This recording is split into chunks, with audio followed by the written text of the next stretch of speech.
Yep, this is exactly as good as you think it is.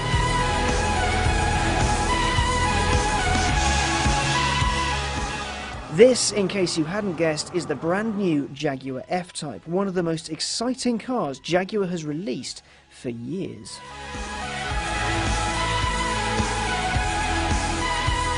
And let me explain why. You see, this car has been rumoured for years, decades even. I mean, there's been press speculation about a smaller, sportier Jag. There's been concepts, there's been internet rumours in forums and all that kind of stuff. I mean, this thing is so hotly anticipated. It's supposed to bring new, younger, more exciting buyers to the brand. But now, finally, after all the chat, it's here. And it's really rather special. There are 3 engines available from launch. Now you've got 2 supercharged V6s, the F-Type and the F-Type S, and then you have the V8S. Now the power in the V6s is 340 horsepower in the standard car and 380 in the S. Now the difference between the two is that in the S you get a lot more sort of electronic trickery, like adaptive damping, which measures your steering input 500 times a second and the position of the wheel 100 times a second. So the car knows exactly where you are and what you're doing, which is pretty smart. You also get things like active exhaust and stuff like that makes everything a bit more exciting. Then in the V8S you get 495 horsepower. Now, to put that into sort of numbers you can picture, the base V6 will do 0 to 60 miles an hour in 5.3 seconds, and it'll do just over 160 miles an hour. The V8S, the one we're in right now, that'll do 0 to 60 in 4.3 seconds, and it'll do 186 miles an hour. And it sounds like thunder, and is a bit addictive.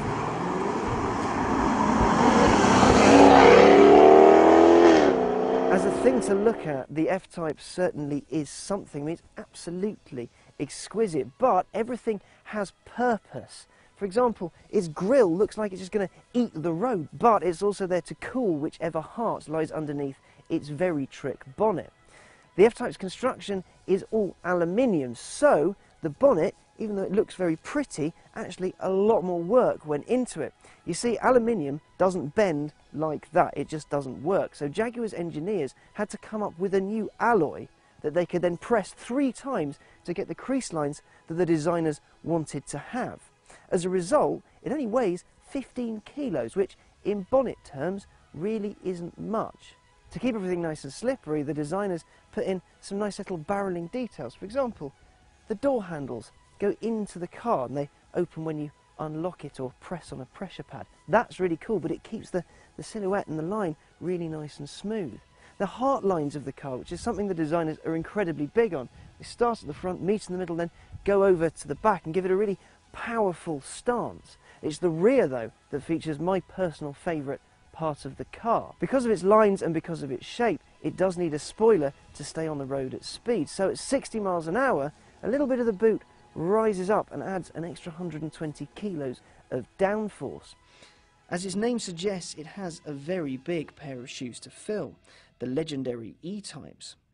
But how does the car's creator feel about that? Something that we've always wanted to do in the last 10 years, literally wanting to get to the F-Type, or the two-seater sports car. And actually when we started this, we didn't even know it was going to be called the F-Type. That came at the very end, but it was really the spiritual successor in many ways to the last two-seater, which is the E-Type. Yeah, of course we're very aware of that E-Type. It kind of sits here at the back of my shoulder. I can feel it all the time. But if you start off with a set of principles that are right for Jaguar and right for now, the 21st century, then you will come up, hopefully, with the right answer. You can't be beholden to the past too much. You must be very aware of it. You must respect it. And yes, there are 1 or 2 details in this car which I can pinpoint came exactly off a previous car, such as the E-Type, or even the XJ, come to that. But yeah, there's pressure there, of course. But, you know, we're a good design team, and we can cope. When you design a car, you're very close to it, literally, in so many ways for so long, and you don't really get to understand the character of the car visually until you see it on the road. And I'm just starting to absorb the character of the car now. So really the most important aspect of the car for me was always going to be the overall proportion and architecture of the car. And now I'm seeing it driving around, driving the track here or driving it on the roads outside. I'm starting to really absorb the overall stance of the car, and I love that. The car has got great presence, it really has. But in terms of detail, you have to look at the back end of the car. I mean, it's just so sculptural, it's very sensuous. It does have a touch of that Jaguar E-Type about it in terms of its slimness across the back. That's very deliberate. But it is also very important for us to create something which was for now. Yeah, there is an influence here and there, but the end result has to be for now. So the rear three-quarter for me was really the most exciting part of the car. Of course, the back of a Jaguar is very important because it's the one aspect of the car that most people will see. The F-Type comes from a long, dormant line of small, fast cats. Jaguar's bread and butter was good-looking sports cars. 1948's XK120, for example, was the fastest car on the road at the time. Its successors, XKs 140 and 150, built on its success. In 1951, the C-Type took to the track. The competition-type racer was based on the XK120 and took pretty much everything the racing world had to throw at it. When 1954 rolled around, the D-Type took over racing duties. Now, it did share some components with the C, but it was built on a vastly different monocoque chassis and had some pretty kick-ass advanced aerodynamics, hence the giant wing. Now, because of that, it beasted pretty much everything on the racetrack. It even won Le Mans 3 times on the trot. Now, in 1957, Jaguar's racing department was briefed with creating a road-going successor to the XK150 based on the lessons they'd learned developing that D-Type. In 1961, the E-Type was launched at the Geneva Motor Show to critical acclaim, and the rest, as the cliche goes, is history. But this leads us on to an interesting point. You see, the E-Type regularly tops polls of best-looking cars, and Enzo Ferrari himself once described it as the most beautiful car ever made. So, is the F-Type already a stunning car to look at, a worthy successor? It's not just got to be very good. It's got to be better than that. It's got to be perfect. Jaguar knew that in order to make the F-Type as special as it needed to be, they had to hit the nail firmly on the head. They had to get this right first time. No waiting for a refresh, no sort of waiting to see what happens. This had to be brilliant straight out of the box, and thankfully it is nothing short of that. It is absolutely incredible. The aluminium construction in this thing, because it's so light, and they really want to make you feel sort of low down and ensconced within the car, so it's got a really low centre of gravity, and it's nice and light, which helps that steering, helps the balance, helps the cornering. It just helps the entire car feel lithe and nimble. They've given it a near 50-50 weight distribution. Now, in order to do that, it is incredibly tricky, especially in a package like this. They've had to get a little bit clever. For example, the washer bottle for the fluid isn't under the bonnet where it usually is. It's in the rear, just so you can get the perfect balance to make this a perfectly balanced car. Mike Cross, Jaguar's handling guy, even though that's massively underselling him, he's gone on the record as saying that he's particularly proud of the steering, and you know what? He has every right to be. This whole car is so fluid and so beautifully balanced and wonderful to drive. The whole experience, the open top nature of it, the fact the interior is canted all towards the driver, it's very driver focused, but it's beautifully designed, and everything about it, it just makes you feel brilliant. You know you're in a special car.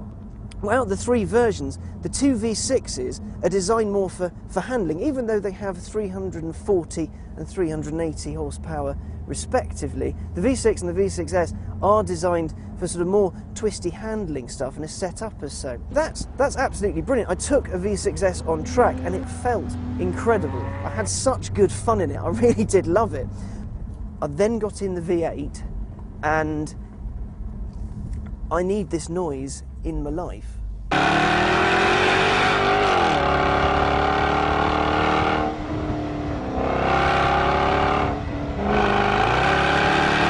Jaguar is fiercely proud of its gearbox. It's an 8-speed jobby and it is absolutely awesome. And it works seamlessly, really, when you're really on it and really powering through. But this car would be awesome with a manual gearbox. It just would be utterly brilliant. I can't help but thinking, just give me a clutch pedal and I can do it myself. And I think that would make it a little bit more engaging. But even without a manual gearbox, with this one, it's still awesome. I still absolutely adore it. Jaguar has made a truly astonishing car here. Another wonderful thing about it is it can take on pretty much everything. The base V6 can take on the standard 911, whereas the V8 can take on the likes of the Aston Martin V12 Vantage, of which there is now a Roadster. It's brilliant. Well done, Jaguar.